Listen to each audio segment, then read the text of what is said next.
नमस्कार दोस्तों, आप सभी का स्वागत है आपके अपने YouTube चैनल में। दोस्तों, महालक्ष्मी बहुत ही प्यारी है और हमारे जीवन में दुख, दरिद्रता, तकलीफ और परेशानियों को समाप्त करती है। अगर आज आपने शरद पूर्णिमा पर यह उपाय कर लिया और इस वीडियो को देख लिया तो आपकी तमाम परेशानी, आपके तमाम कष्ट खत्म हो जाएंगे। आपको किसी और वीडियो को देखने की जरूरत ही नहीं पड़ेगी।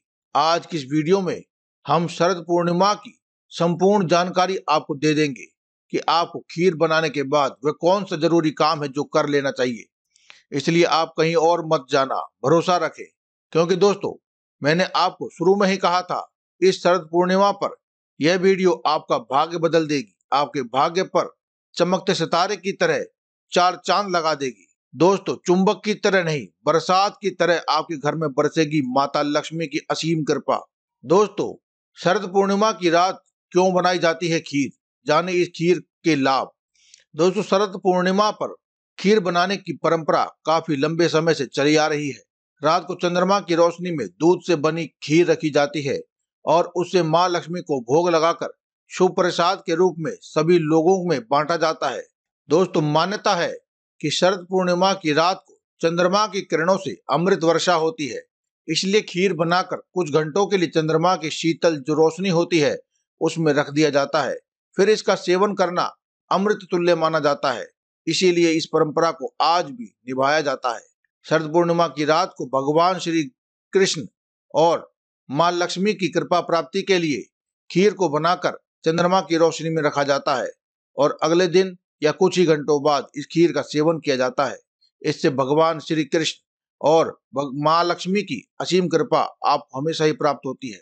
इसके अलावा दोस्तों, ज्योतिष मान्यता के अनुसार शरद पूर्णिमा के दिन चंद्रमा की किरणों में उपचार करने की शक्ति भी विद्यमान होती है, जिनमें अमृत वर्षा की तरह भी इसे देखा जाता है।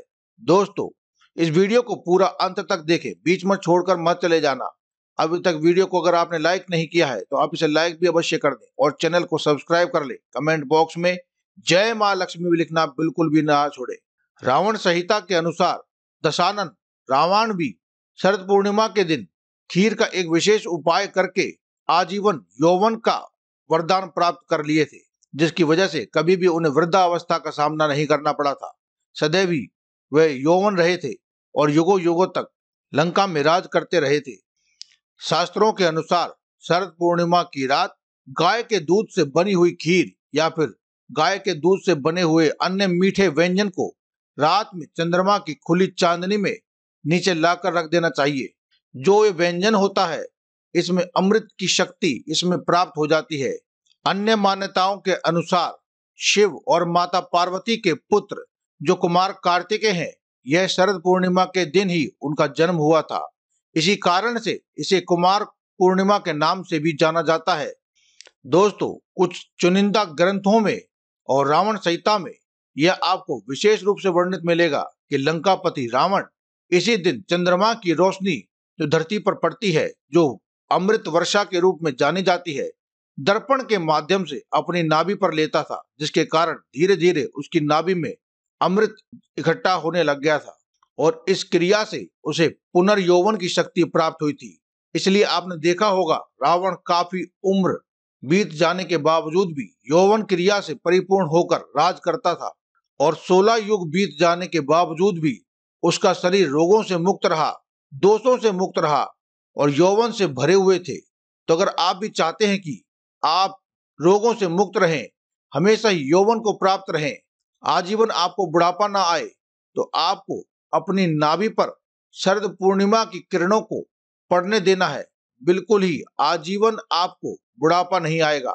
लेकिन दोस्तों, यह भी कहा गया है कि शरद पूर्णिमा की रात 10 बजे से लेकर मध्य रात्रि 12 बजे के बीच में अगर कोई भी व्यक्ति कम वस्त्रों में घूमता है, ज्यादा वस्त्र नहीं पहनता है, अर्थात वस्त्रों का त्याग कर देता है, तो ऐसे व्यक्ति को विशेष ऊर्जा की प्राप्ति होती है।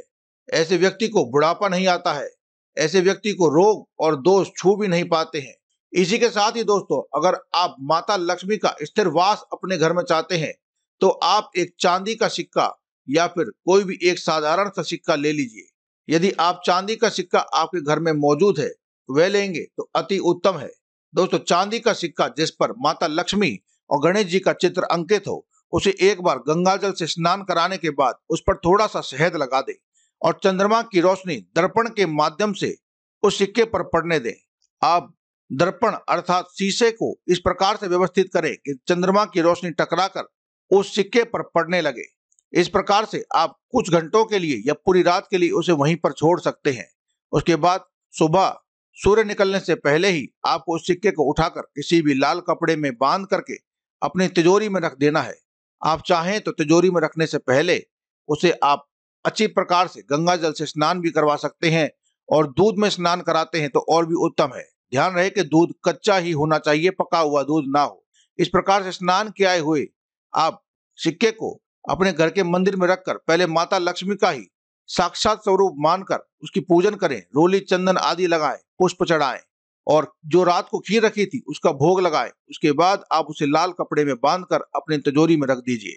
माता लक्ष्मी का स्थायी वास आपके घर में हो जाएगा दोस्तों, और कभी भी दुख दरिद्रता का आपको सामना नहीं करना पड़ेगा। पैसे की तंगी आपको कभी भी नहीं सताएगी। तो दोस्तों, आज की इस वीडियो में केवल इतना ही। कल फिर आपसे मुलाकात होगी एक और नई वीडियो के साथ। तब तक के लिए दें में इजाजत। धन्यवाद। कमेंट बॉक्स में लिखना ना भूलें। जय माता दी, जय मां लक्ष्मी।